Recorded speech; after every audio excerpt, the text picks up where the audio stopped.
গত 15ই জুলাই কল্যাণী ব্রাইপার্ড একাডেমি ভবন পরিদর্শনে আসেন পশ্চিমবঙ্গ সরকারের পঞ্চায়েত ও গ্রাম উন্নয়ন এবং কৃষি বিপণন দপ্তরের মাননীয় মন্ত্রী দিলীপ ঘোষ মহাশয়। চলে বেশ কিছুক্ষণ প্রশাসনিক পর্যালোচনা এবং তারপরে অফিস গ্রাউন্ডে মাননীয় মন্ত্রী বৃক্ষরোপণে অংশগ্রহণ করেন।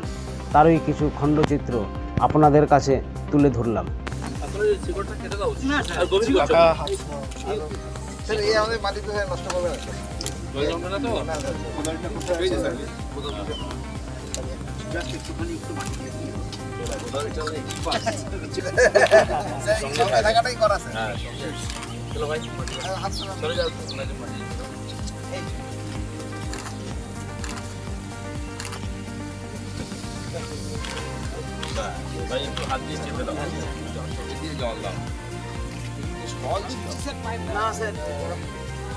ইলেকট্রিক্যালে কিছু কাজ করা হয়েছিল।